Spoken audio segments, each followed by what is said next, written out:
在海拔3000米的甘南藏區，我們發現了一個被全世界遊客忽略的奇蹟：22塊就能吃到撐的清真美味，還有一座必須爬9層樓才能理解生命意義的佛閣。大家好，我們是 KBKG Adventures， 今天帶你們走進一個比西藏更純粹、比想象更溫暖的中國秘境——甘南。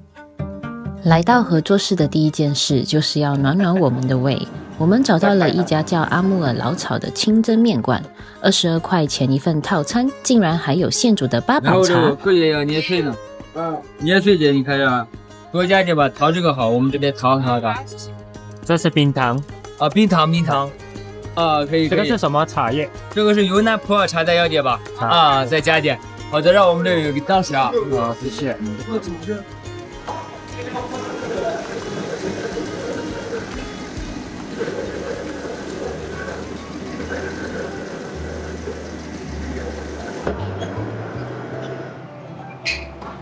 哎，好的。好的，你聊点什么情況？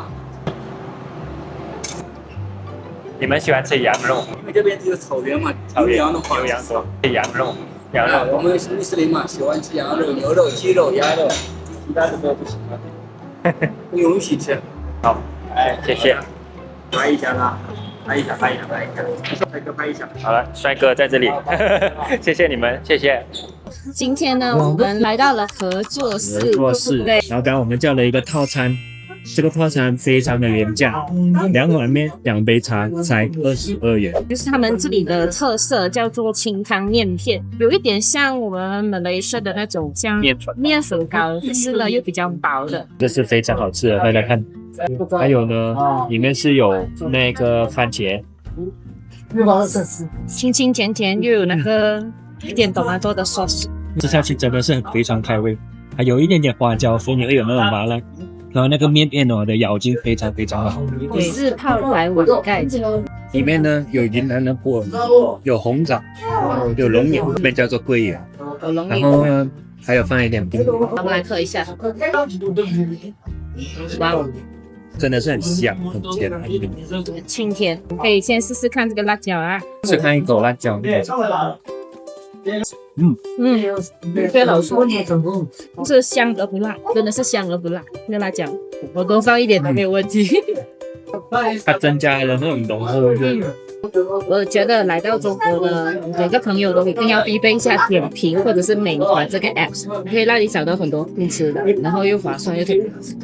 吃飽喝足22塊錢真的太值了。接下來我們要去的地方跟這頓飯完全不同風格，一座9層高的藏傳佛教聖地，裡面供奉的故事比任何一本歷史書都精彩。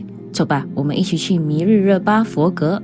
今天呢，我們來到了甘肅甘南的合作室，我們準備走進一座充滿傳奇色彩的藏傳佛教聖地——米日熱巴佛閣。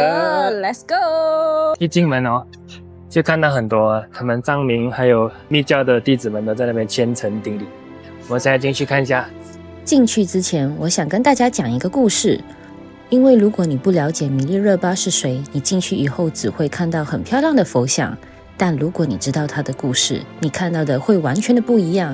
你們看這座佛閣，氣勢真的非常的雄偉。這座佛閣是為了紀念藏傳佛教白教格舉派大師米日熱巴而建的哦。米日熱巴是藏傳佛教格舉派最著名的大師之一哦，他以苦修、讚頌、歌頌而聞名，是藏傳佛教非常尊崇的一個偉大的人物。那這個佛閣呢，就是為了紀念他而建造的。那我們現在就進去探一探吧。可是我們走進去之前，大家要注意一件東西，就是裡面的佛像是沒有辦法能夠拍的，真的是非常遺憾。故事時間，現在介紹一下米日熱巴這個人。可能很多人會好奇，誰是米日熱巴？什麼又是格舉派？米日熱巴這個人呢，是一個非常神奇的人物，在藏傳佛教，尤其是在白教格舉派裡面是非常崇高地位的。為什麼呢？這個要從他的故事，從他小開始。他在7歲的時候呢，他爸爸就喪父了，重病而亡。那時候他的媽媽才24歲。在這一年的時候，他們的家產呢就留給了他的伯父來管理。等到米日熱巴長大的時候呢，才把這個錢財還給米日熱巴。可是這個伯父得到了家產之後呢，不但沒有讓給他米日熱巴跟他媽媽，而且獨霸了家產。因為這樣子，讓米勒熱巴從小生活在一個陰影當中。那米勒熱巴從這個貧窮的家庭環境長大呢，他非常討厭他的伯父與伯母。就因為這樣子呢，他就發誓他要去學笨伯教的黑法，去下降頭給他的伯父伯母。就是因為這種恨他們的家人的心呢，他出去走了很長遠的路，學會了黑法。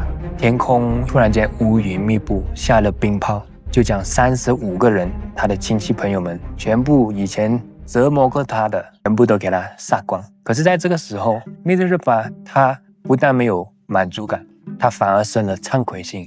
就是這一念慚愧心改變了米勒熱巴的一生。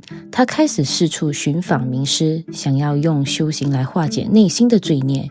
經過很長的時間的尋找，他終於遇到了藏傳佛教格舉派偉大的祖師馬爾巴大師。於是在1077年的時候，米勒熱巴投靠了馬爾巴上師，到他那裡去學法。馬爾巴上師是一位很有錢的商人，有太太也有孩子。他在當時看到很貧窮的這米勒熱巴想要學法，還看到他業障深重，他就跟米勒熱巴尊者說，只要你能夠建了一個9層佛塔，我就把法傳給你，否則的話你不用來學法。於是米勒熱巴就很艱辛的去想辦法去建那個佛塔，要從山下搬到山上，過程非常的艱難，弄到全身都是傷疤。他建好了9層佛塔，很高興的跟馬爾巴上師說，上師，我已經做好了佛塔，這個時候你應該要傳法給我了嗎？你這個滿身罪孽的孩子，建得這麼難看，把它拆掉，重新再建。如果你做不到，就別想從我這兒求法。米勒熱巴的艱辛萬苦的這個人生到最後他才求得到法，然後馬爾巴上師才把很多的重要的秘法傳給他，以及口訣。他修了非常非常多年，都在山洞中非常苦行，直到他後來成就。這是漫長的過程。到他45歲的那年，他回家探親的時候，這個時候他媽媽已經死了，那時候他的妹妹也離開遠去。所以米勒熱巴這個時候呢，他就回去閉關，有長達9年的時間。閉關過後9年，他才下山去收徒弟了，才會有現在的這種佛閣的存在。這種佛閣裡面供奉呢，有他的8大弟子，剛才我講的那個第幾層都有很多祖師爺的傳承在那裡。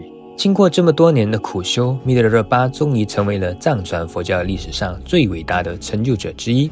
他最知名的修法是左我定和大手印這2個法，在藏密裡面是非常崇高的修行。他用道歌傳法，用故事感化眾生，所以這座以他為名的佛閣對藏傳佛教來說意義非常深遠。如果你有興趣了解它，可以去尋找米勒熱巴的道歌和傳記來讀，真的非常精彩。參觀了佛閣，我們驅車回到了拉布朗寺旁邊的小鎮夏河。這裡沒有太多的遊客，就是當地藏民和穆斯林居民日常生活的地方。有商店，有藥房，有餐廳，煙火氣十足。到了晚上，我們發現了一個讓我們印象非常深刻的地方。這裡是夏河的轉經輪長廊，就在拉布朗寺的旁邊。晚上遊客幾乎沒有，只有本地的藏民在安安靜靜地轉着。這一條長廊是全世界最長的轉經輪走廊之一，走完一整圈至少要走3公里。金色的經輪在夜色裡不停地轉，背後是連綿壯觀的山脈。那一刻，周圍很安靜，但心裡卻有一種說不出的寧靜感。我跟 K 哥晚上來這裡轉經輪，大家看一下，這裡看過去有幾長。晚上遊客特別少，那個經輪還一邊轉一邊轉一邊轉，因為有很多人在虔誠的轉。這裡看過去根本看不到盡頭。這裡呢，其實只是它的一條街，整個呢經輪轉下來的話，你要轉完至少有3個 kilometer，就是全世界最長的轉經輪的地方。第二天我們就要離開夏河，告別合作，一路回到蘭州了。在回去之前，我們想在這裡多待一會兒，好好跟這片土地道個別。我們今天準備要回到蘭州去了。我覺得這次的拉布朗士之旅真的很特別。我們在這裡看到很多不同的文化啦，然後藏族他們的熱情跟他們人與人之間的一些溝通，然後跟照顧。我們覺得這邊的人都特別的樸素，特別的單純，特別的善良。对，特別的善良。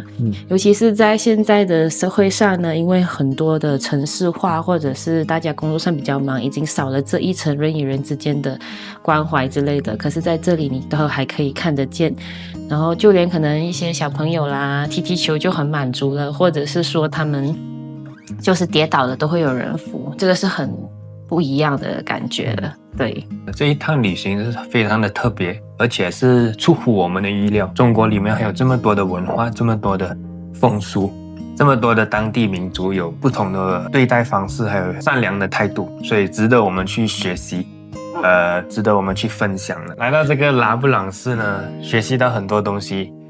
那我們今天的甘南之旅就到此結束了。如果你們喜歡我們的影片的話，記得按 like、按讚、subscribe to 我們的頻道，然後記得 share 給你們的朋友們。那我們下集再見哦，塔西德嘞。